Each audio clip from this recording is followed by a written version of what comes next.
Fatwa terakhir dari Rocky Gerung. Fatwa apa vonis?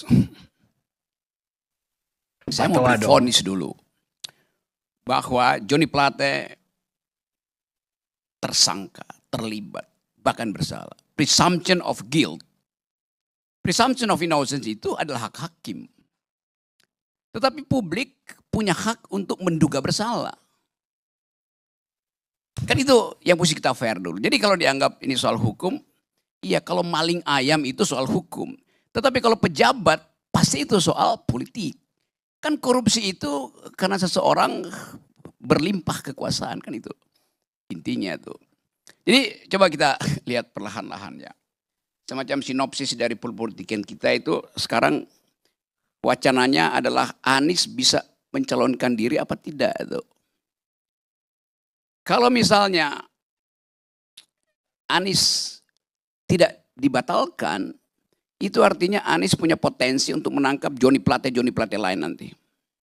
Kira-kira begitu yang terbentuk di dalam pikiran publik. Saya terangkan itu untuk mewakili kecemasan publik terhadap calon-calon presiden yang tidak mau bikin radical break dengan kekuasaan sekarang.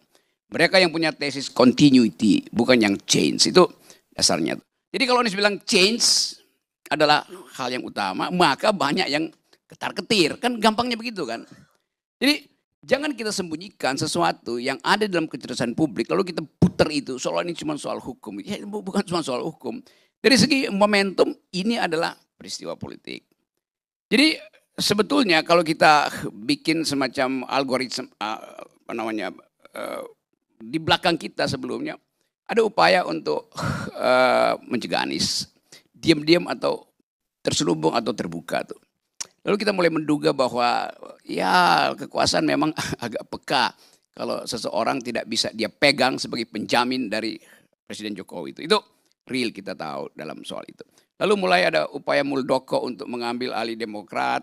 Dan saya kira juga itu diam-diam semacam strategi untuk membatalkan Anies. Karena SBY yang pertama kali menjamin bahwa Anies tidak boleh disingkirkan dalam kompetisi. Kan pengetahuan kita begitu tuh.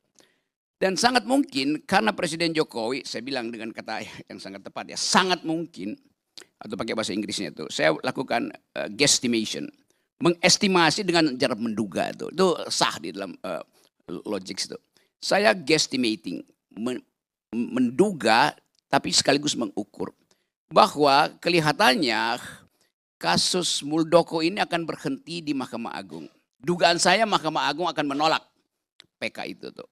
Artinya peralatan terakhir dari rezim, saya sebut aja rezim, jangan sebut presiden, untuk menghalau Anies tidak akan terwujud.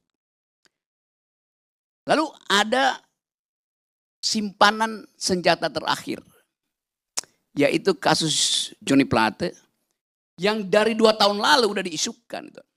Kan ini bukan tiba-tiba ada di situ kan. Jadi di dalam dugaan intelektual saya, akhirnya ditemukan semacam, ya ini peluru terakhir, peluru emas. Berguna apa enggak berguna itu tergantung dari keadaan politik nanti itu. Kalau berguna, artinya Johnny Plate dinyatakan salah, maka batallah seluruh pencalonan Anies. Lalu gembira. Tetapi kita tahu bahwa Presiden Jokowi selain sebagai orang yang kelihatannya sederhana, tetap dia adalah seorang politisi yang mengukur efektivitas kekuasaannya di ujung masa jabatannya tuh. Secara diam-diam mungkin Presiden tahu bahwa dengan bisikan aparat intelijennya itu pasti bukan soal Johnny Plate aja. Tetapi tadi seluruh politisi terlibat di situ. Dengan logika sederhana 8 triliun itu tidak mungkin dihabisi satu orang. Gampangnya begitu tuh. Mana ada orang serakus-rakusnya orang, bagaimana caranya dihabiskan 8 triliun. Maka mesti dibagi merata. Dan pola ini pola yang kita tahu di dalam semua sistem percaloan proposal itu di DPR tuh. IKTP pasti semua dapat supaya nggak ada yang ngoceh. Kan itu dasarnya begitu tuh cara melihat soal tuh. Jadi saya menduga bahwa ini peluru terakhir untuk menghalau Anies. Dan peluru itu pasti ada efek ke orang-orang lain. Itu hitungan Pak Jokowi kira begitu. Anda nggak usah tanya kenapa Jokowi lagi. Bukan, karena saya mau lihat ini sebagai power game di dalam rejim ini. Jadi kira-kira begitu. Lalu tiba-tiba nama PDIP disebut di situ dengan 2 tokoh, okay. Itu artinya bagi Pak Jokowi, sekali lagi saya lakukan gestimasi, enak juga hajar Nasdem, PDIP kena. Kan lebih aman kan? Konsekuensinya apa? Dibuka semua. Satu. Konsekuensi kedua, terjadi kekacauan, saling buka-bukaan, akhirnya saling amputasi di dalam rezim. Apa yang terjadi? Chaos. Alasan keluarin perpu. Macam-macam cara tuh. Jadi kita mesti menduga dari awal saya mau menduga cara busuk kekuasaan berpikir itu. Kan kita nggak mungkin menganggap kekuasaan bisa berpikir secara manis, mulus. Cara busuk itu yang diajarkan oleh Mas Syafi'i itu. Tadi saudara Valdo mengutip Barrington Moore. Barrington Moore mengatakan no bourgeoisie, no democracy. Sebetulnya kalimat itu dipakai untuk menerangkan mengapa negara-negara demokratis tidak ada revolusi Marxisme. Itu intinya sebetulnya. Karena ada kelas menengah tadi. Nah di kita bukan no bourgeoisie, no democracy, no politician, no corruption. Begitu dalilnya. Hanya karena ada politisi maka ada korupsi. Simpel aja. Jadi buat memperpendek uraian, saya menganggap bahwa ini adalah percaturan terakhir. Game terakhir dari istana untuk meminta publik mengerti bahwa dia masih punya kekuatan. Tapi ini juga pertaruhan yang membahayakan. Sebab kalau gagal dibuka semua akhirnya tuh. Dan itu yang kita tunggu. Kalau elit saling membunuh saya senang. Karena rakyat selamat. Kalau elit bersekutu rakyatnya jadi korban. Kan begitu kok berpikir komplotan itu kan. Jadi saya kira itu poinnya dan kita lagi bicara soal apa bedanya Johnny Plate dan Johnny Depp. Dua-duanya disiksa oleh partnernya.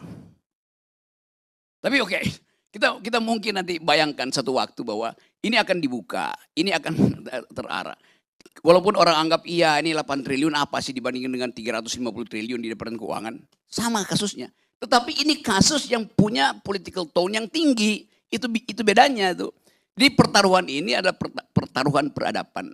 Mau nggak kita mulai dengan cara yang jujur mengatakan bahwa di dalam korupsi tidak ada satu elemen pun yang tidak terlibat di dalam sistem kekuasaan. Begitu cara berpikirnya. Saya kira dengan cara itu saya masih ingat satu nama. Kita ngomong Johnny Plate, Johnny Depp, satu lagi Johnny Cash. Johnny Cash adalah musisi itu. Dia pernah menulis lirik namanya kira-kira tentang penjara. Ini Johnny Cash ya, bukan Johnny Depp. Ya Johnny Indo saya kenal baik dia dan dia korban dari kekacauan sistem hukum kita tuh. Jadi satu waktu Johnny Cash, dia ingat pesan ibunya supaya jangan kamu, karena ini dari keluarga miskin Johnny Cash ini dan dia berhasil jadi artis yang bagus. Jangan sekali-sekali simpan senjata karena itu berbahaya. Lalu ke bawah mimpi Johnny Cash ini, dia bilang, ya jangan simpan senjata kata ibu. Tapi saya mau lihat seseorang meninggal, mati. Maka dia tembak orang itu. Mungkin ini saya kira dalam imajinasi dia waktu dia bikin lirik. Akhirnya dia di penjara tuh. Dan di penjara dia nulis lagu yang namanya Prison Blues, lagu blues. Yang membayangkan, yang mungkin bagi dia itu diselesaikan lewat ya ritme, lalu dia bertobat segala macam. Tetapi dalam politik, di kita ini, Johnny Plate itu harus kita anggap sebagai format baru dalam politik kita. Yaitu kita menunggu apakah Surya Paloh bisa mengambil alih senjata Johnny Cash. Mau nggak Surya Paloh jadi koboi atau dia menjadi pengemis politik lagi tuan. Itu pertaruhannya. Jadi orang lagi ingin tunggu tontonan berikutnya bahwa Pak Surya Paloh sekali Anda mengatakan Anda akan melawan, jangan sarungkan pistol Anda. Terima kasih.